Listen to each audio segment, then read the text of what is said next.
What if the meals that kept your grandparents alive during the hardest decades of the 20th century were sitting in a recipe box right now, faded, handwritten, and completely forgotten? In 1952, a pound of ground beef cost 53 cents. A family of 5 could eat for 3 days on 2 pounds of it. 3 days. That is not an exaggeration. That is arithmetic written in a kitchen by a woman who did not have the luxury of waste. Number 7 on this list was invented not by a chef, but by a grandmother in rural Kentucky who was trying to feed 7 people on a Tuesday with nothing in the house but a half pound of beef and a bag of dried beans she had been saving since October. What you are about to hear has been sitting in your family's past the whole time. You just never knew to look for it. If this kind of cooking means something to you, subscribe. Number 1. Skillet hamburger and potatoes. You need 1 pound of ground beef, 3 medium potatoes, 1 onion, salt, and black pepper. In 1953, this entire meal cost approximately 61 cents at a standard American grocery store. You start the beef in a cast-iron skillet over medium heat. It breaks apart slowly. The fat renders first, pooling at the edges, and the kitchen begins to smell like something serious is happening. You add the onion, diced rough, not fine, and it softens into the beef, turning translucent, then golden at the edges. The potatoes go in last, sliced thin so they cook fast, and they soak up everything in that pan. Every drop of fat, every bit of fond that has stuck to the iron. The whole thing turns golden brown on the bottom, and you resist the urge to stir it too soon. This was Midwest farmhouse cooking. It showed up in Kansas, Nebraska, and Missouri kitchens because it required 1 pan, 1 burner, and very little time. Farm women did not have time to fuss. They had fields to manage and children to feed before school. For seniors today, this dish is a gift. Soft potatoes, ground beef that requires no cutting, 1 pan to wash. It costs under $4 to make at modern prices and feeds 2 people twice. Number 2. Stuffed bell peppers with rice and beef. Ground beef, half a pound. White rice, 1 cup dry. 4 green bell peppers. 1 can of tomato sauce at 19 cents in 1955. Salt, pepper, a pinch of garlic powder if you had it. The peppers get their tops cut off and their seeds scooped clean. You mix the raw beef with cooked rice, season it heavily, pack the mixture into the cavity of each pepper, and stand them upright in a baking dish. The tomato sauce goes over the top. They go into a 350-degree oven for 45 minutes. When they come out, the peppers have collapsed slightly inward, tender and dark at the edges, and the beef inside has formed a solid, savory mass that holds its shape when you cut through it. This dish has Italian-American roots, carried into Midwestern and Southern kitchens by immigrant communities in the 1930s and 1940s. By the 1950s, it had been fully absorbed into mainstream American home cooking and appeared in nearly every church cookbook printed between 1948 and 1965. For a senior living alone, 4 stuffed peppers means 4 separate meals. You make them Sunday. You eat them all week. The pepper softens in the refrigerator as it sits and becomes even easier to eat by day 3. This is not a recipe. This is a strategy. Number 3. American chop suey. Not the takeout version, the American version.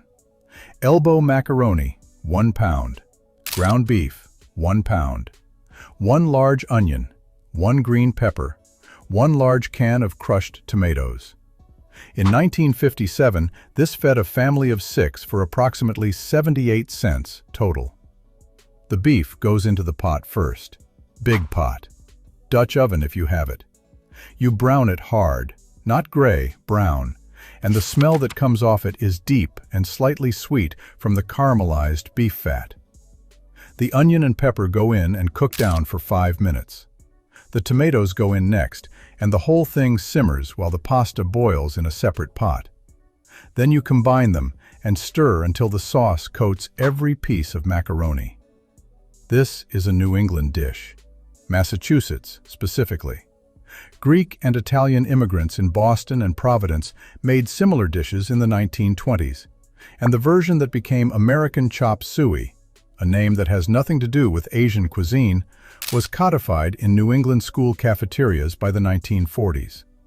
Seniors in the Northeast do not need you to explain this dish.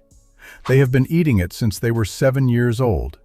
It is soft enough to eat without difficulty, warming, and made entirely from pantry staples that keep for weeks.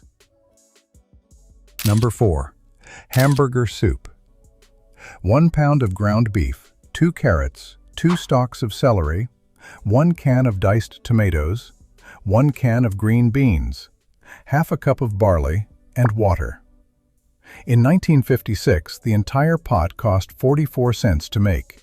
It fed a family of 4 for 2 full days.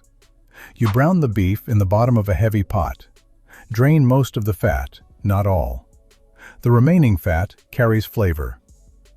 The vegetables go in, and you stir them through the meat. Then the tomatoes. Then the water, 4 cups, maybe 5. The barley goes in last, and it swells as the soup simmers, thickening the broth from the inside, making it something more substantial than soup, something closer to stew. Hamburger soup was Depression cooking that survived into the 1950s because it worked. It stretched a small amount of meat into a full meal. It was common in Appalachian households, in rural Midwestern communities, and in any family where the end of the month meant the end of the budget.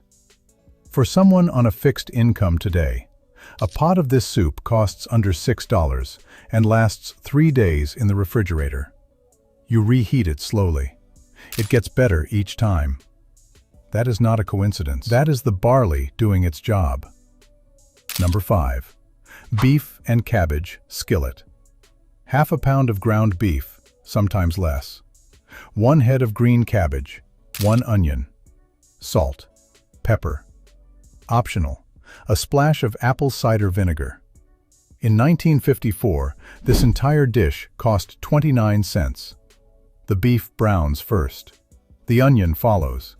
Then the cabbage, chopped rough in big pieces, goes on top of everything, and you put the lid on.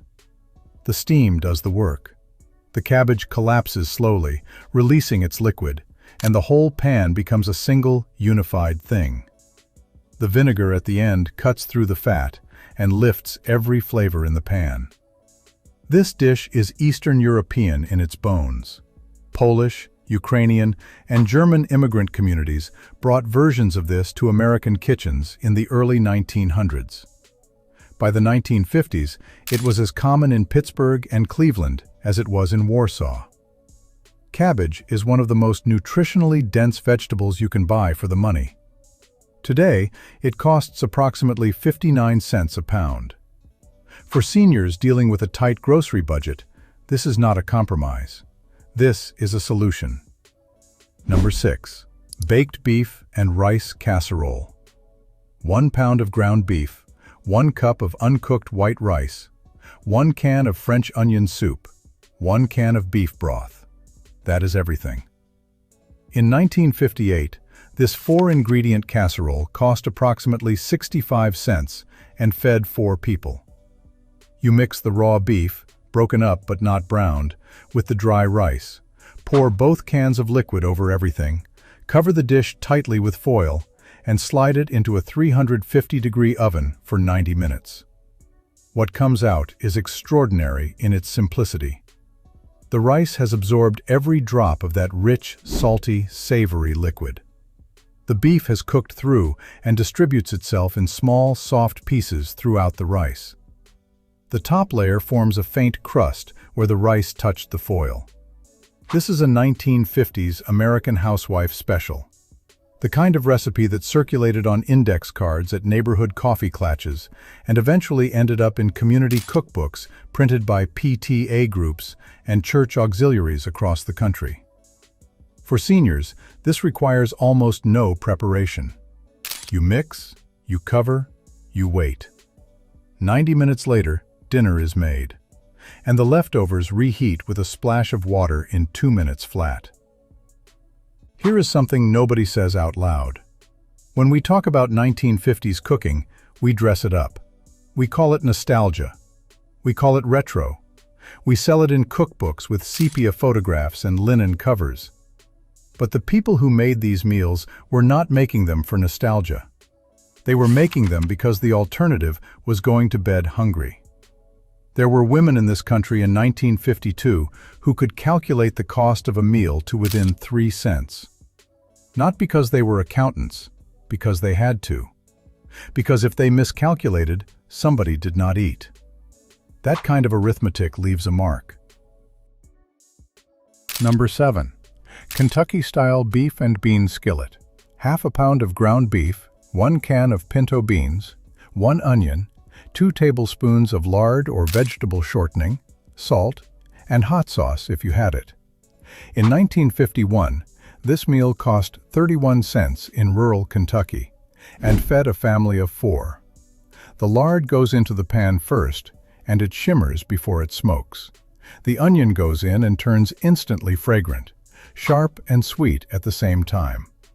The beef follows, and you press it flat. Let it sit. Let it crust on the bottom before you break it up. The beans go in last, with a splash of their own liquid from the can. Everything reduces together into something thick and savory and deeply satisfying. This is Appalachian cooking in its truest form. Beans and pork fat were staple foods across Kentucky, West Virginia, and Tennessee for generations. Ground beef was substituted when it became more accessible in the post-war economy, but the method remained the same. The logic remained the same. For seniors with dental concerns, this dish is ideal. Everything in it is soft. The beans give protein without the chewing required by whole cuts of meat. And the flavor, that dark, smoky, savory depth, does not apologize for its simplicity. Number 8. Hamburger and noodle casserole. 1 pound of ground beef, 2 cups of egg noodles, 1 can of cream of mushroom soup, half a cup of sour cream, salt, pepper. In 1956, this casserole cost 72 cents total and served 4 to 6 people. You brown the beef first, season it, drain it. Cook the noodles separately until they are just underdone. They will finish in the oven. Mix the soup and sour cream together in a bowl. No water, no milk, straight from the can, and combine everything in a baking dish. Into a 350-degree oven for 30 minutes. The top turns lightly golden. The cream of mushroom sauce thickens into something that coats every noodle completely. This is the quintessential 1950s Midwestern casserole. It was on the table in Ohio, Indiana, and Illinois kitchens every week. It was the dish that appeared in potluck lines at every church in the American heartland. It was humble, filling, and made from ingredients that every pantry held. For seniors cooking alone, this makes 4 generous servings. It reheats beautifully. The noodles stay soft. The sauce does not break. It is the kind of meal that feels like being taken care of, even when you are the one doing the cooking. Number 9. Stuffed cabbage rolls. 1 pound of ground beef mixed with half a cup of cooked rice, 1 egg, salt, pepper. 1 head of cabbage, leaves softened in boiling water. 1 large can of tomato soup. In 1953, a full pan of stuffed cabbage rolls cost 81 cents to make. You peel the cabbage leaves apart after they have softened. Careful, they tear if you rush.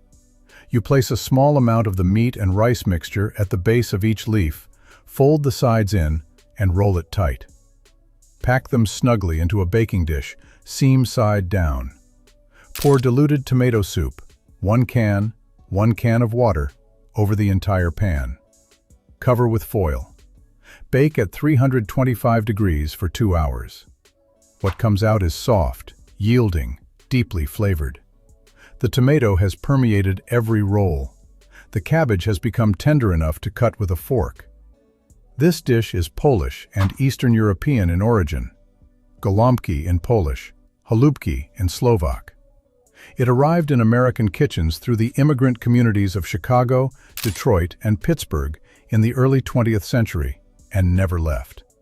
For seniors, stuffed cabbage rolls are extraordinary because they freeze perfectly. Make a full pan. Freeze half.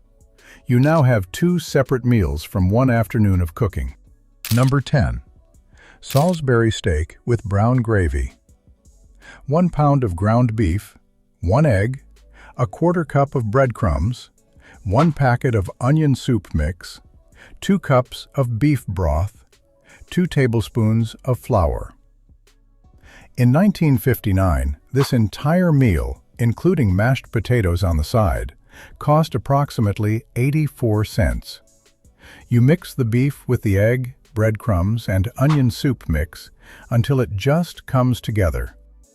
Form it into 4 oval patties, thick, dense, serious. They go into a hot skillet with a small amount of oil and cook for 4 minutes on each side. They come out deeply browned. You make the gravy in the same pan, flour into the drippings, broth added slowly while you whisk until it thickens into something dark and glossy. Salisbury steak is named for Dr. James Salisbury, a 19th century physician who believed in a meat-based diet for health. By the 1950s, his name had been borrowed for a working-class comfort food that had nothing to do with medicine and everything to do with making ground beef feel like a proper dinner. For seniors, this is one of the most satisfying meals on this list. The patties are tender. The gravy is made for pouring over everything on the plate. It feels formal. It feels like a meal somebody cared about making. Number 11. American goulash. 1 pound of ground beef, 1 large onion, 2 cans of diced tomatoes, 1 pound of elbow macaroni, 1 teaspoon of paprika, salt, pepper. In 1955, this fed a family of 6 for 67 cents. This is a one-pot meal. The beef goes into the pot. The onion follows. When both are soft and browned, and the kitchen smells like a promise being kept, the tomatoes go in.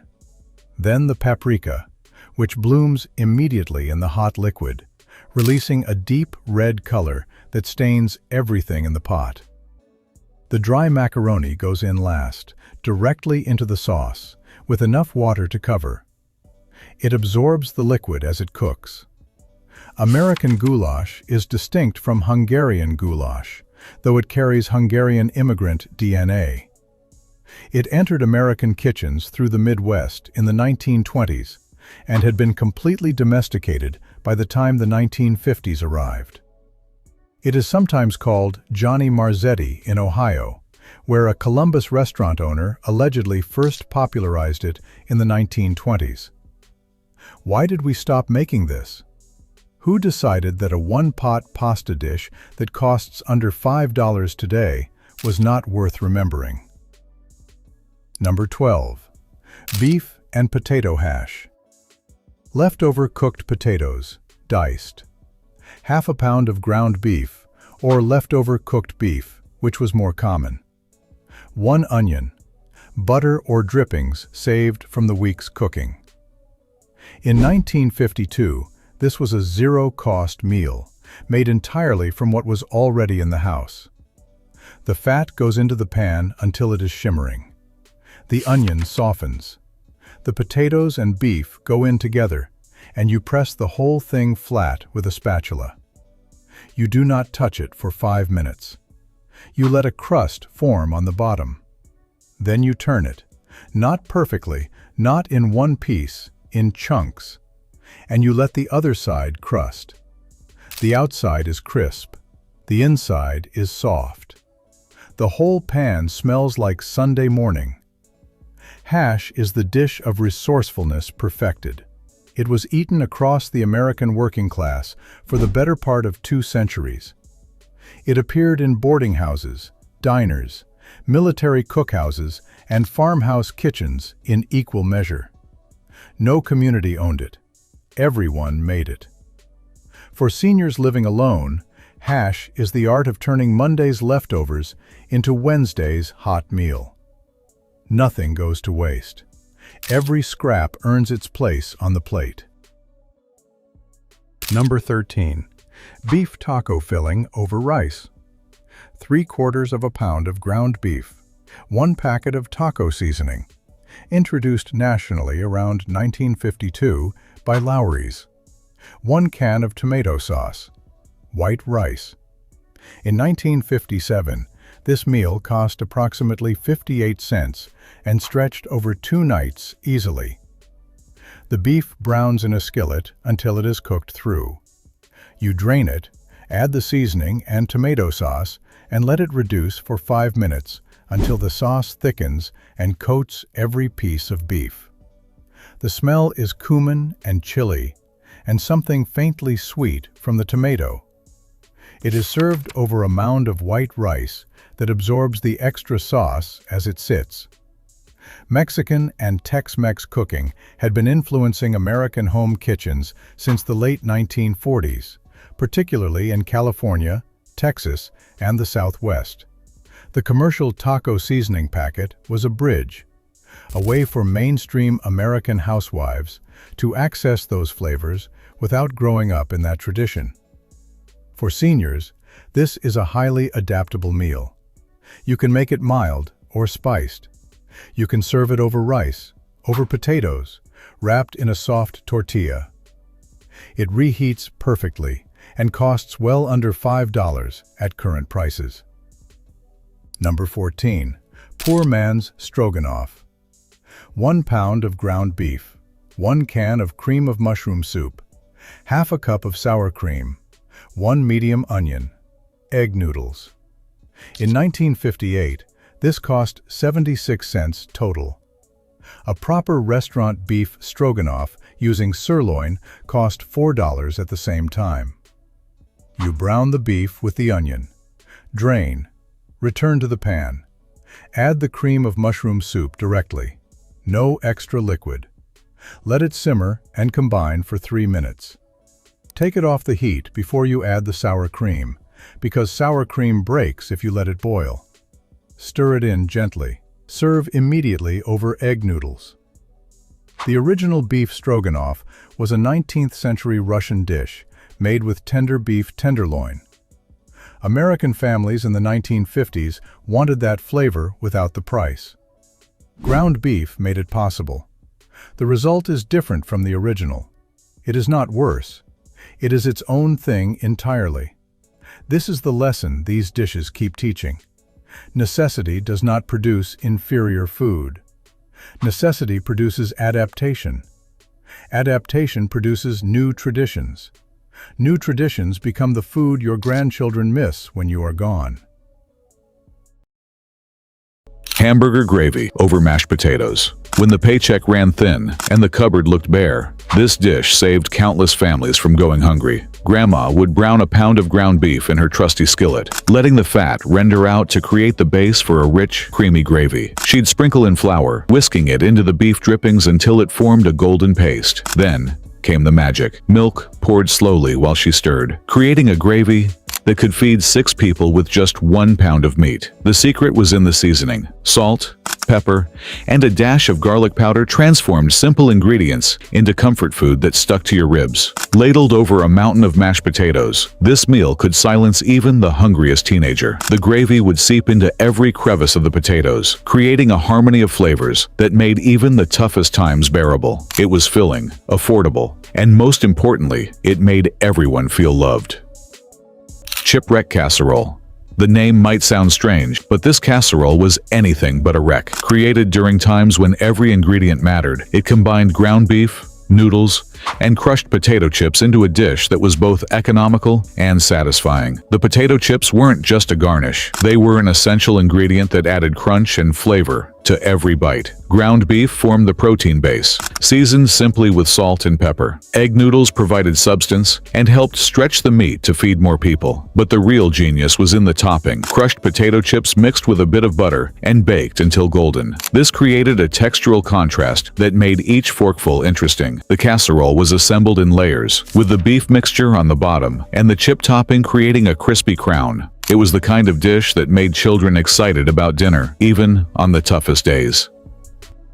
Beef jambalaya bake. Southern comfort met practical cooking in this hearty casserole that brought the flavors of Louisiana to kitchen tables across America. Unlike traditional jambalaya that required constant stirring and attention, this baked version was perfect for busy mothers who needed to feed their families without spending hours in the kitchen. The foundation was ground beef, browned until it developed those rich, caramelized edges that would flavor the entire dish. Rice joined the party, along with diced tomatoes and whatever vegetables were available. Onions, bell peppers, and celery, if you were lucky. The magic happened in the oven, where all the ingredients melded together into a cohesive, flavorful meal. Each grain of rice absorbed the beef juices and tomato flavors, creating a dish that was both exotic and comforting. It was filling enough to satisfy the hungriest family members and economical enough to make regularly, even when money was tight. Hamburger spoon-bread casserole. Cornmeal was a staple in Depression-era pantries, and clever cooks found ways to transform it into satisfying meals. This casserole combined the comfort of spoon bread with the heartiness of seasoned ground beef, creating a dish that was both filling and surprisingly elegant. The ground beef layer was seasoned with onions and simple spices, creating a savory base that would support the cornmeal topping. But this wasn't just any cornmeal mixture. It was enriched with eggs and milk, creating a custard-like consistency that baked into something resembling a cross between cornbread and pudding. The result was a dish with contrasting textures that kept every bite interesting. The beef provided protein and flavor, while the spoon-bread topping added substance and comfort. It was the kind of meal that made a house feel like a home, filling the kitchen with aromas that promised satisfaction and warmth. Beef and cabbage skillet. Cabbage was the unsung hero of Depression cooking. Cheap, nutritious, and available year-round. When combined with ground beef in a simple skillet, it created a meal that was both filling and surprisingly delicious. The key was cooking the cabbage until it was tender, but still had a slight bite, allowing it to absorb all the flavors from the seasoned beef. The process was beautifully simple. Ground beef was browned first, creating those flavorful bits that would coat every piece of cabbage. Onions joined the party, adding sweetness and depth. Then came the cabbage, cut into manageable pieces and stirred into the beef mixture. As it cooked, the cabbage would wilt and soak up all the savory juices, transforming from a humble vegetable into something truly special. A sprinkle of salt, pepper, and perhaps a dash of paprika was all it needed to become a complete meal that could stretch to feed unexpected guests.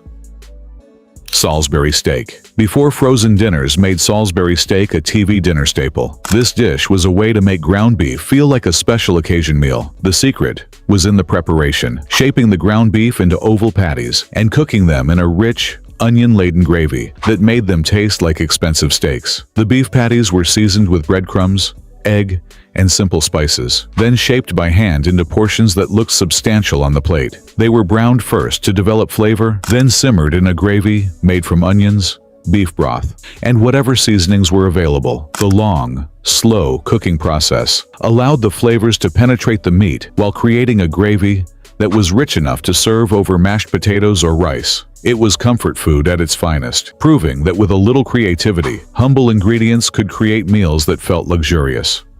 Mock Swiss steak.